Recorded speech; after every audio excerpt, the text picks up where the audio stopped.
on, guys? Shane McClain with Primal Tactical Solutions, here to talk to you today a little bit about the AR15.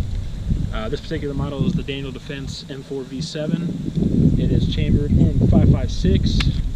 I've got the steel core penetrators loaded up in this one.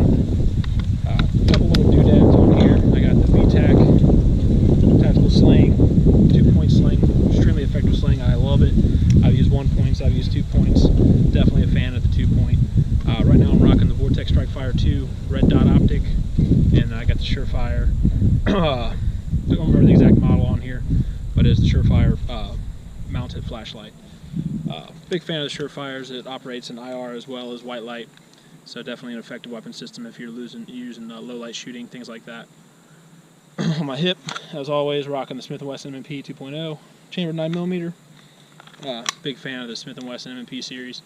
Big fan of Daniel Defense as well. I warn everybody that shoots one of these, before you shoot this rifle, make sure you have a little bit of money to spend, because you're going to want to go get one. And so far it's rung true. I think 3 or 4 people have went out and bought this exact same rifle or a very similar variant after shooting it.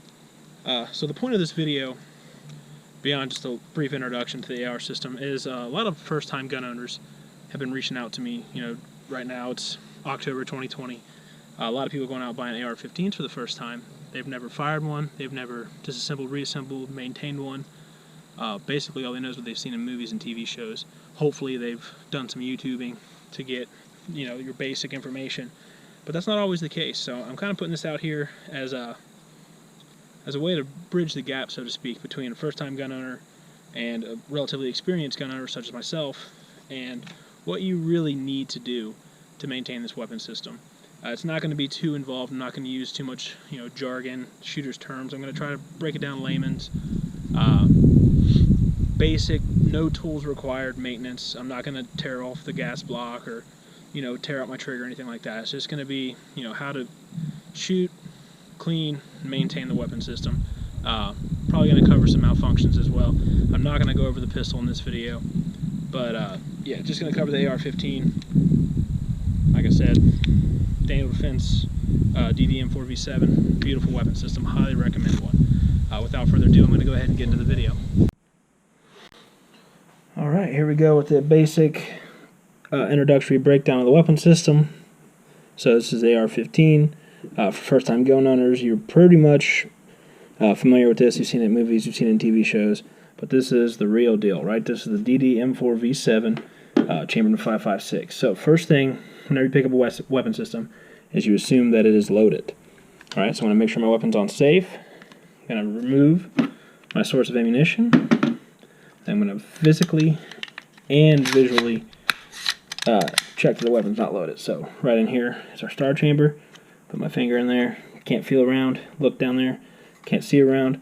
It is now visually and physically confirmed this weapon's not loaded and is now safe to break down and do a little maintenance if need be. So I'm going to flip the weapon system over here. Here's the bolt release. So I'm going to depress this with my thumb, but I'm going to flip it over so you see what's going on.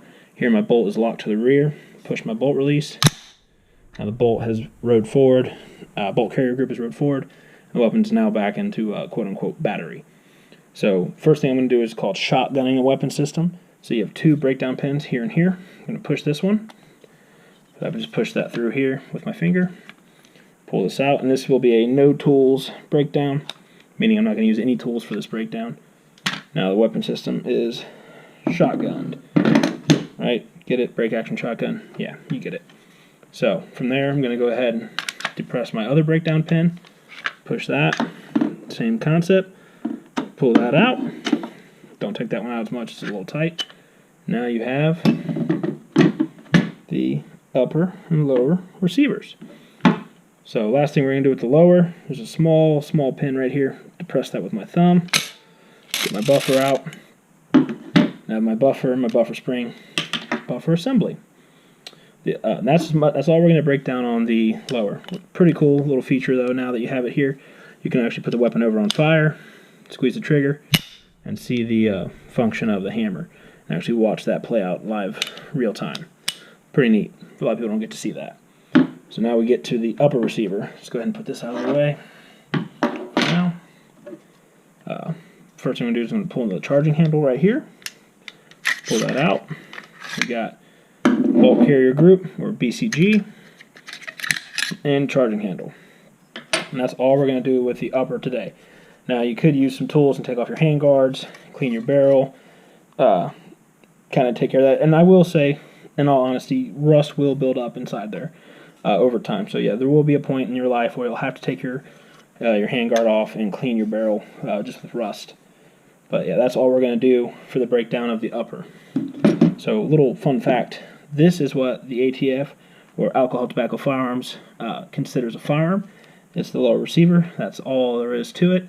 Just a little piece of machined aluminum and a trigger assembly and a grip. I mean, it doesn't really need this. It really could just be this lower, this piece right here is what they consider a firearm, is what is registered in the registry. Everything else is accessories and can be bought with no questions asked.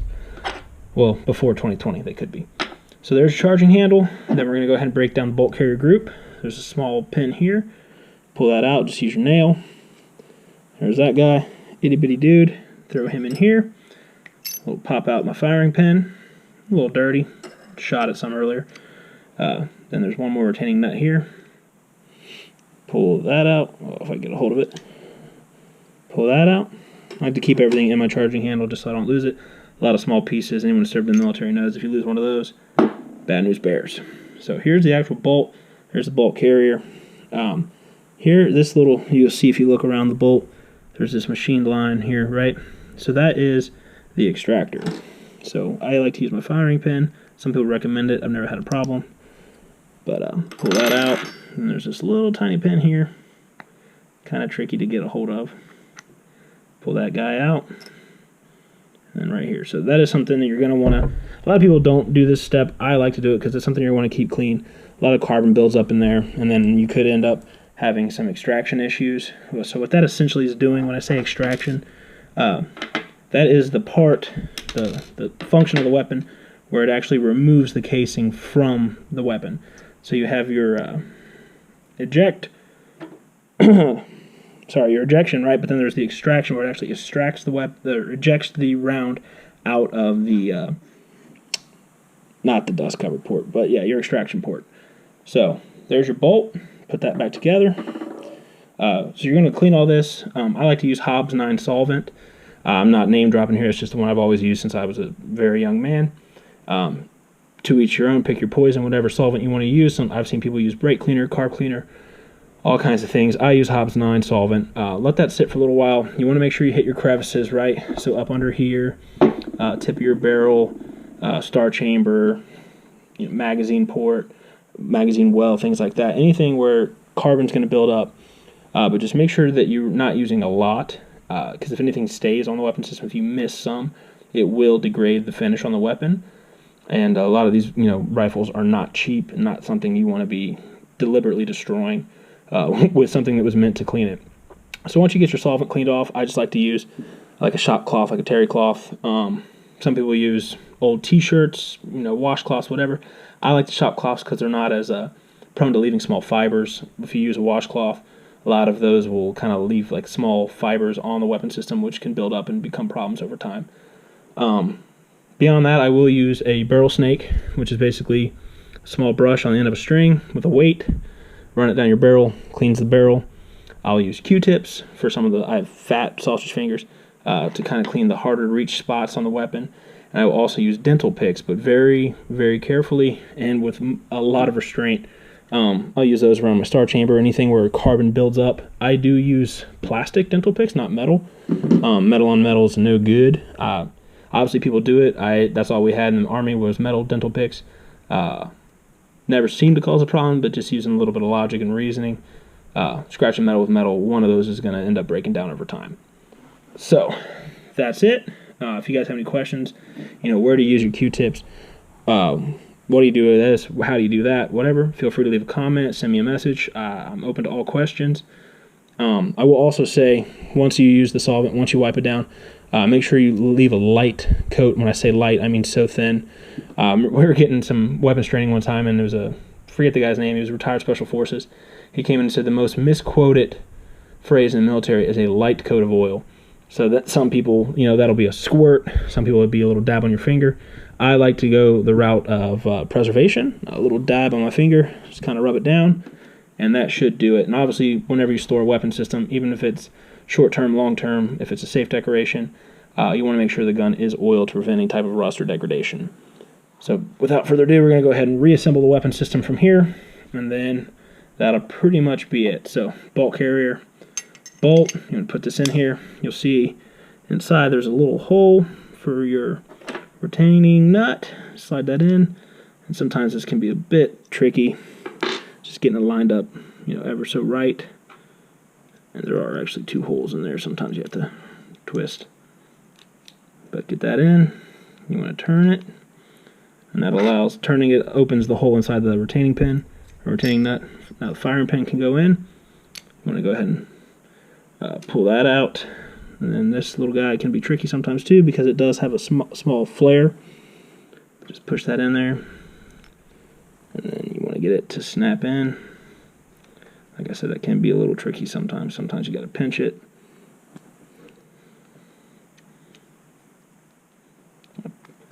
And once you get that seated, you want that flush, right? You don't want that sticking out, because then it won't feed back into the weapon. Take your buffer spring assembly, put that back into the buffer tube, which is a very important part of the weapon to keep clean. A lot of dust gets in there. I just like to use like a barrel rod or whatever you want to call it. Put an old t-shirt on there, shove it in there, clean it around like that. But different people have different methods. That's my method, and I can go into more detail if you guys have any questions. Like I said, just leave a comment, send me a message. Open to any and all questions. Also, make sure drop a like, react, heart, I don't care, hate, sad. Just leave a comment. That does seem to help the Facebook algorithms make the video more popular. But yeah, that's pretty much it with the assembly of the weapon system. If you guys, if I went over anything too quickly, left anything out, open to all feedback, and make sure you guys check out Tommy and Lori Lewis on Facebook and their amazing vinyl work. Appreciate your guys' time today. Hopefully it wasn't too drug out or too quick. Whichever side of the spectrum you're on, let me know. I appreciate you guys. Be safe. Have a blessed weekend.